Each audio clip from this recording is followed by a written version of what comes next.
welcome back. In today's video, I'm going to share, I make a really good, it's a banana bread with a cheesecake on top. So it's a banana bread cheesecake with a salted caramel drizzle. It is delicious and it's actually a beautiful dessert to serve if you have company coming. It's really pretty and it's really good. It's probably one of my personal faves. So to get started, I've already mashed up 4 bananas. So we're gonna put the bananas in.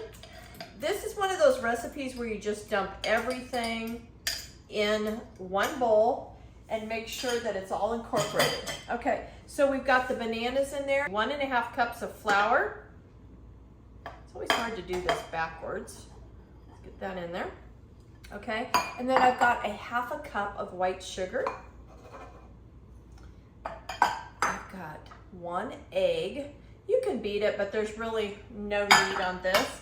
I've got 1 teaspoon of cinnamon and I've got 1/4 teaspoon of salt. And then the leveling, I've got 1 teaspoon of baking powder. Oh my gosh, I totally missed that looking up at you guys. Oh well, it's in. And 1 teaspoon of baking soda. The cinnamon is kind of key to this one. And then we've got 4 tablespoons of cooking oil. If you're trying to be healthy, you can substitute a yogurt if you want. But since this is a dessert, I am actually going for the good stuff. So we're just gonna mix this until it's combined. That's just how easy that is. We've got the banana bread all made. Now, I had years ago, you can just cut with wax paper. I had bought these ones that are pre-cut for 9-inch pans. Just use a little cooking spray and get a little around the side. I guess Maddie sees her daddy. And then you place that in the bottom, like so, and then just give it a quick little, like that.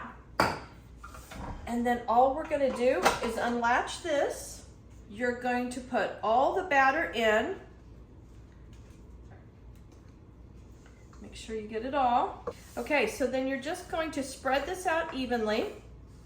It only covers probably, I don't know, 1/3, 1/4 of it. Not very much, probably closer to 1/4. So once that is even like that, this is what it looks like. You're gonna place it in a preheated oven, 350 degrees. I typically bake mine anywhere from 25 to 30 minutes. My oven kind of cooks a little on the warm side, so mine's usually done in 25. So let's get it in the oven. Okay guys, so I've got the banana bread in the oven, we've got this all cleaned up. What we're gonna do is we're gonna pre-whip. I've already poured it in some heavy whipping cream. We need 2 cups of heavy whipping cream for this cheesecake. It usually takes, every bit of 2 to 3 minutes. You wanna whip it till it's stiff. That way it folds in nicely in the cheesecake. Just one more quick little. So, get that out here. You can see this is stiff. That's what we want. So we're gonna reuse this beater. I'll just set it aside. We'll put our whipped cream in this bowl. We might have a little more than 2 cups. And you don't need to clean your bowl because this is what you're gonna make the cheesecake in. So as long as you just get all of that out. We're just gonna add 2 8-ounce packages of cream cheese. You do not want to use light cream cheese in this recipe because it is a cheesecake. And it's really important to beat this thoroughly so that it's smooth so you don't end up with lumps in your cheesecake. So we're going to beat this. Now, to that, we're going to add 1 cup of powdered sugar. And then we're going to I use the Santa Cruz organic, it's all natural lemon juice. You're going to use 2 teaspoons. I kind of like a little extra because I think that gives it such a good flavor. And we're going to do 1 teaspoon of vanilla. You'll notice my vanilla is clear because I do a lot of baking and when you're making icings. If your vanilla is not clear, it tints it to a little bit of a yellow. So that's what I've always done. So we'll mix these up good. We're just mixing this all together. And then I've got 1/3 of a cup, maybe a little more, because I like the cheesecake.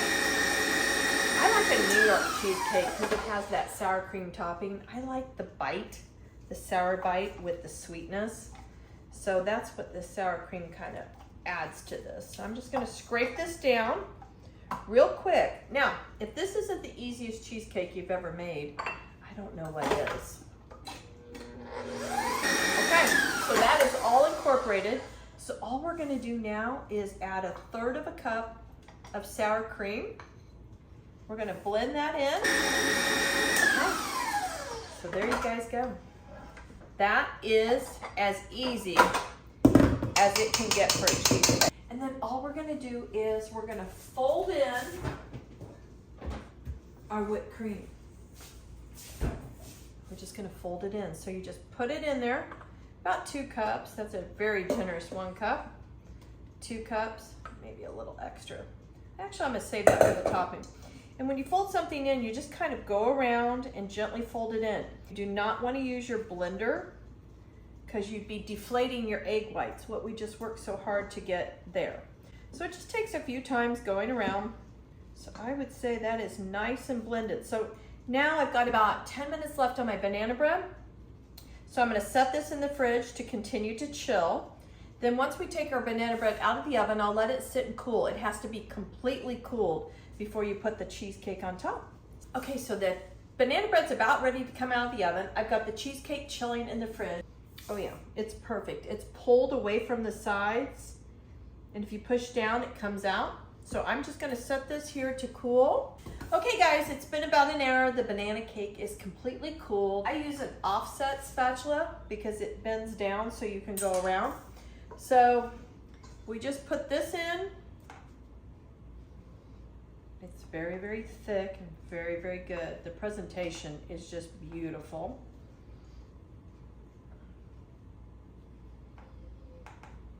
All right, so we've got all that in there, and all I'm gonna do is spread this around, and then I kept that leftover, it's so good. I kept that leftover whipped cream in the fridge, and we'll just do a cute little decoration. Now this I will put in, you can let it set up at least 2 to 3 hours. I typically make it the day before and let it completely set up. And then I used a Ziploc. I have pastry bags, but I thought if I used a Ziploc, that way I could show you how you could just add whipped cream to a little Ziploc. You don't even have to have a cake decorating tip. That's just all that was left. I put it in a Ziploc, nipped the end, and I just put a star tip in there. And you could just do a really pretty star in the center, like that. And that is your decoration. You can make it bigger if you want it, but that's all it is. And then I just put this in the refrigerator overnight. I have a Tupperware container that I set mine in that has a lid. And then in the morning, you'll just run a knife around there and you'll release this springform and then set it on a cake stand and enjoy it. So I hope you guys enjoy this. It's really good. It's a fun recipe to share. I will put the recipe in the comments down below, and we'll see you in the next video.